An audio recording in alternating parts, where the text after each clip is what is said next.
পরিপূর্ণভাবে ইসলামে দাখিল হওয়ার জন্য শুধুমাত্র 5 ওয়াক্ত নামাজ পড়লেই চলবে?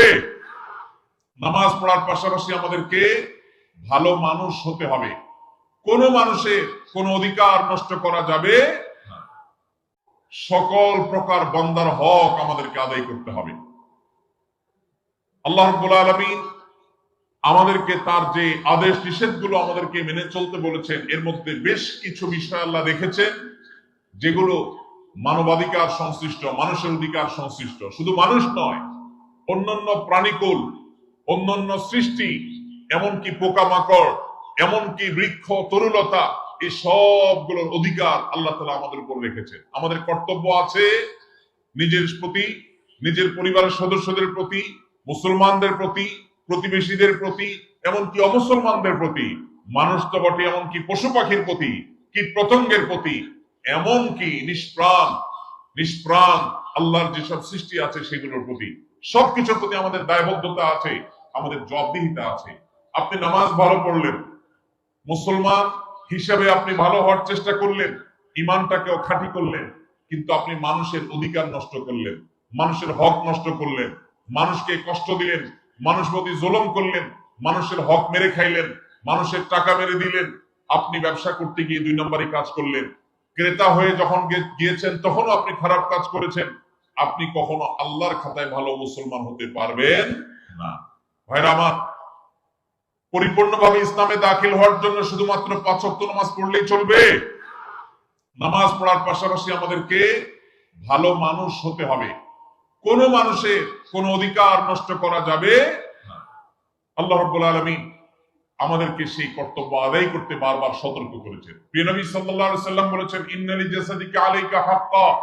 অন্য মানুষ তো বটেই, এমনকি তোমার নিজের শরীরের, তোমার নিজের দেহেরও তোমার কাছে অধিকার আছে, পাওনা আছে, দেহের প্রতিও কর্তব্য আছে। কোন কারণ ছাড়া তুমি তোমার নিজেকেও যদি কষ্ট দাও, নিজের প্রতিও যদি জুলুম করো, তাহলে তার জন্য আল্লাহর কাছে জবাবদিহি করতে হবে। কেন ইসলাম আত্মহত্যাকে হারাম করেছে? এর একটি কারণ এই, আল্লাহ তাআলা আপনাকে যে জীবন দিয়েছেন, এই জীবনকে রক্ষা করা আপনার জন্য ফরজ। এই জীবনকে নষ্ট করার অধিকার আল্লাহ আপনাকে, আমার শরীর, আমার দেহ, আমি যা ইচ্ছা তা করব, তারা কখনো ইমানদার হতে পারে না। এটা ইমানদারের স্লোগান হতে পারে না। ইমানদার বিশ্বাস করে, ইন্না সলাতি ওয়া নুসুকি ওয়া মাহইয়ায়া ওয়া মামাতি লিল্লাহি রাব্বিল আলামিন। নিশ্চয় আমার সালাত, আমার কুরবানি, আমার জীবন, আমার মরণ, সব কিছু আমি নিবেদন করব কার উদ্দেশ্যে? একমাত্র আল্লাহ রাব্বুল আলামিনের উদ্দেশ্যে। আমার এই জীবন আল্লাহর দেওয়া, আল্লাহর নির্দেশে এটা পরিচালিত হবে। অতএব আল্লাহ নিষেধ করেছেন, ওয়ালা তুলকু বিআইদিকুম ইলা তাহলুকা, তোমরা নিজেদেরকে ধ্বংসের দিকে ঠেলে দিও না। আমাদের অনেক যুবক ভাইরা আছেন, তারা কোনো পেরেশানিতে পড়লে, কখনো ডিপ্রেশন দেখা দিলে, দুশ্চিন্তা হলে, পরীক্ষাটা খারাপ হলে, অনেক ভাইরা আছেন ব্যবসায় কোন রকম দুঃসংবাদ আসলে, কোন রকম লস দেখা দিলে, ধার দেনা হয়ে গেলে মনে হয় যে দেয়ালে পিঠ ঠেকে গেছে, মানুষের সামনে কিভাবে মুখ দেখাবো, কিভাবে আমি ঘুরে দাঁড়াবো, তখন তারা অনেক সময় আত্মহত্যার পথে পা বাড়ায়। নবী করিম সাল্লাল্লাহু আলাইহি সাল্লাম পরিষ্কারভাবে জানিয়েছেন, যেই ব্যক্তি নিজেকে আত্মহত্যা করবে কোনো উপায়ে, কিয়ামতের দিন আল্লাহ রাব্বুল আলামিন তাকে সেই উপায়ে শাস্তি দিতে থাকবেন। এবং এই আত্মহত্যা করাকে ইসলাম হারাম করেছে। কারণ অন্য মানুষ তো বটেই, আপনি নিজের অধিকার নিজে নষ্ট করবেন, নিজের শরীরকে কষ্ট দিবেন, নিজের জীবনকে আপনি ধ্বংস করবেন, আত্মহত্যার পথে পা বাড়াবেন। আত্মহত্যা করে দুনিয়ার কষ্ট এবং গ্লানি থেকে আপনি বাঁচতে চাইছেন, অথচ আত্মহত্যা করে কিয়ামতের ময়দানে আরো বেশি গ্লানি, আরো বড় আযাব আপনার জন্য অপেক্ষা করছে। আল্লাহ তাআলা আমাদের সবাইকে আল্লাহর সমস্ত আদেশ নিষেধগুলোকে মেনে চলার তৌফিক দান করুন। কারোর উপকার করতে পারি আর না পারি, আমার দ্বারা কারোর কোনো ক্ষতি হবে না, আমি কারোর কষ্টের কারণ হব না, আমি কারোর দুঃখের কারণ হব না, আমি কোনো অধিকার নষ্ট করব না কারোর। এমনকি নবী করিম সাল্লাল্লাহু আলাইহি সাল্লাম রাস্তার অধিকারের কথা বলেছেন। তিনি বলেছেন, ইয়াকুম ওয়াল জুলুস আলাত তারিক, তোমরা কেউ পথ দখল করবে না, রাস্তা দখল করবে না, রাস্তায় বসে পড়বে না। কেন? কারণ তুমি যদি রাস্তা দখল করে ফেলো, ফুটপাতে দোকান দিয়ে বসো, বাইক নিয়ে তুমি মানুষ চলাচলের পথে উঠে যাও, রাস্তা যেখানে সেখানে বাইক পার্কিং করে রাখো, রিক্সা পার্কিং করে রাখো, তুমি দখল করে রাখো, দোকানদার ভাই যদি ওই জায়গাটাতে মাল রেখে দখল করে রাখেন, তাহলে মানুষের অধিকার নষ্ট হবে কি হবে না? রাস্তাটা কি কারোর একক না সবার? তাহলে আমি যদি আমার দোকানের সামনে মালটাল দিয়ে রাস্তার জায়গাটা দখল করে রাখি, এই কাজটা কি হালাল হবে না হারাম হবে? অনেক মুসলমান ভাইরা আছেন, এই চিন্তাও মাথায় আসে না। 10 বছর 20 বছর 30 বছর দোকানদারি করছেন, তার দোকানের সামনে 2 ফিট 4 ফিট 5 ফিট জায়গা তিনি দখল করে রেখেছেন। কিছে তিনি হয়তো মাল সামানা রেখেছেন, তিনি হয়তো আলাদা সেখানে সামিয়ানা টাঙিয়ে অথবা প্লাস্টিক টাঙিয়ে সেখানে তিনি জিনিসপত্র রেখে কেনাবেচা করছেন। অনেক দোকান, অনেক গাড়িওয়ালা ভাইরা আছেন, বাইকওয়ালা ভাইরা আছেন, যেখানে পার্কিং করা যায় সেটা তো বটেই, এমনকি যেখানে পার্কিং করলে রাস্তার উপরে পার্কিং করা হবে, মানুষের চলাচল ব্যাঘাত হবে, রাস্তা গাড়ির জ্যাম হয়ে যাবে, সেই জায়গা পর্যন্ত তারা পার্কিং করে রাখেন। এই সেন্সই আমাদের মধ্যে নাই যে আমরা গুনাহ করছি, আমরা নাজায়েজ কাজ করছি, আমরা যারা পথে চলাচল করবে তাদের অধিকার নষ্ট করছি, এই সেন্স পর্যন্ত নাই। এমনকি আমাদের দেশে অনেক মসজিদ আছে, যেই মসজিদের সিঁড়ি মসজিদের সীমানা পার হয়ে রাস্তা পর্যন্ত চলে গেছে, আছে না নাই? অনেক মসজিদ আছে, বিশেষ করে শহরে দেখা যায়, ঢাকা শহরে, যে মসজিদের সীমানা এটা পার হয়ে রাস্তায় 2 ধাপ 3 ধাপ সিঁড়ি চলে গেছে। অনেক বাড়িওয়ালা আছে ঢাকা শহরে, এমনকি গ্রামেও, যারা নিজেদের বাড়িতে উঠার জন্য স্লোপ করে দিচ্ছেন গাড়ি বাইক তোলার জন্য, রাস্তার 1 বিঘত 2 বিঘত 1 ফিট 2 ফিট জায়গা দখল করে ফেলেছেন। এটা কি হালাল না হারাম? হারাম। ভাইরা আমার, আমরা যদি শুধুমাত্র মানুষের অধিকার সম্পর্কে সচেতন হই, আমাদের সমাজটা জান্নাত হয়ে যাবে ইনশাআল্লাহ।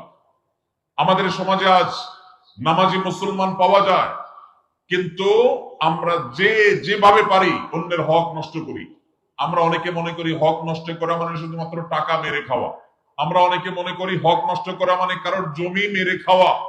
ভাইরা আমার, হক মারার যে কত সহস্র পথ আছে আমরা সেটা অনেকেই জানি না। এই যে আমি রাস্তা দখলের কথা বললাম, আমরা অনেকেই আছে যে আমাদের নিজের অজান্তে বহু মানুষের হক আমরা নষ্ট করছি। প্রতিবেশীকে কোনো প্রকার কষ্ট না দেওয়া এটা আমাদের উপরে কর্তব্য। নবী সাল্লাল্লাহু আলাইহি সাল্লাম বলেছেন, লা ইউমিনু মান লা ইয়ামানু জারুহু বাওয়াইকাহ, যে ব্যক্তির ক্ষয়ক্ষতি থেকে তার প্রতিবেশী নিরাপদে থাকে না, সে মুমিন হতে পারে না। এখন আপনি আপনার বাসায় ওয়াজ শুনতেছেন হাই ভলিউমে, আপনি সাউন্ড বক্স ফুল দিয়া অথবা মোবাইলে একেবারে ফুল ভলিউম দিয়ে ওয়াজ শুনতেছেন। এত জোরে ওয়াজ শুনতেছেন যে আপনার পাশের বাসার যিনি আছেন, পাশের বাড়িতে যিনি আছেন, আপনার পাশের ঘরে যিনি আছেন, এই আওয়াজে তার ডিস্টার্ব হচ্ছে। তাহলে আপনার এই ওয়াজ শোনার কারণে সওয়াব হবে নাকি গুনাহ হবে? ভাইরা আমার, এইভাবে আমরা অনেকে নিজেদের অজান্তে অনেক মানুষ অধিকার নষ্ট করছে। একজন ইমানদার তার প্রতিটি নড়াচড়ায়, তার প্রতিটি উঠা বসায়, তার প্রতিটি কথাবার্তায় তিনি দায়িত্বশীল আচরণ করবেন। আমাদের প্রিয় নবী সাল্লাল্লাহু আলাইহি সাল্লামের মসজিদে নববীতে একবার একজন ব্যক্তি, এক সাহাবী, তিনি কোরআনের তেলাওয়াত করছেন একটু উচ্চ স্বরে। নবীজি সাল্লাল্লাহু আলাইহি সাল্লাম তখন তাকে বললেন, তুমি কোরআন তেলাওয়াত করে যে আল্লাহকে শোনাতে চাচ্ছ, সেই আল্লাহ তাআলা বধির না, তিনি আস্তে পড়লেও শুনেন, তুমি কেন জোরে পড়ছো? আরেকজনের ডিস্টার্ব হচ্ছে। আমরা অনেকে চিৎকার চেঁচামেচি করি, জোরে জোরে কথা বলি, প্রয়োজন ছাড়া আমাদের আশপাশে মানুষকে অতিষ্ঠ করি। এই কাজগুলোর মাধ্যমে আমরা মানুষের অধিকার নষ্ট করি। ভাইরা আমার, একজন মুসলমান তাকে এমন ভাবে চলতে হবে যে আল মুসলিমান সালিম আল মুসলিমুনা মিন লিসানি ওয়া ইয়াদি, তার হাত এবং মুখ দ্বারা সবাই নিরাপদে থাকবে। পরিপূর্ণভাবে ইসলামে প্রবেশ করতে হলে শুধু নামাজ, রোজা, হজ, যাকাত আদায় করলেই হবে না।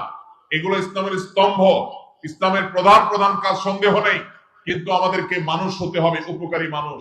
এমন মানুষ হতে হবে এলাকার সবাই সাক্ষ্য দিবে যে তার মতো মানুষ হয় না, কারো ক্ষতি কোনোদিন করে নাই, পারতপক্ষে কারোর একটা টাকা মেরে খাই নাই, কারোর সাথে চিটারি করে নাই, ছল ছাতুরি করে নাই, বাহানা করে নাই, প্রতারণা করে নাই, 2 নাম্বারি করে নাই, কারোর হক মেরে খায় নাই, কাউকে গালি দেয় নাই, কারোর সাথে ঝগড়া করে নাই, কারোর কোনো কষ্টের কারণ হয় নাই। এই রকম সার্টিফিকেট আপনার সমাজ থেকে যদি আপনি আদায় করতে পারেন, মানুষ যদি আপনাকে সেটা বলার মতো জীবন গঠন করতে পারেন, তাহলে আপনি হলেন সেই মুসলমান যেই মুসলমানের জন্য আল্লাহ জান্নাতুল ফিরদাউসকে তৈরি করেছেন, যে মুসলমানের জন্য সব সুসংবাদ কোরআনে রয়েছে। সেই মুসলমান হতে হলে আমাদেরকে অধিকার সচেতন হতে হবে। আল্লাহ আমাদের সবাইকে মানুষের অধিকার সম্পর্কে সচেতন হওয়ার তৌফিক দান করুন।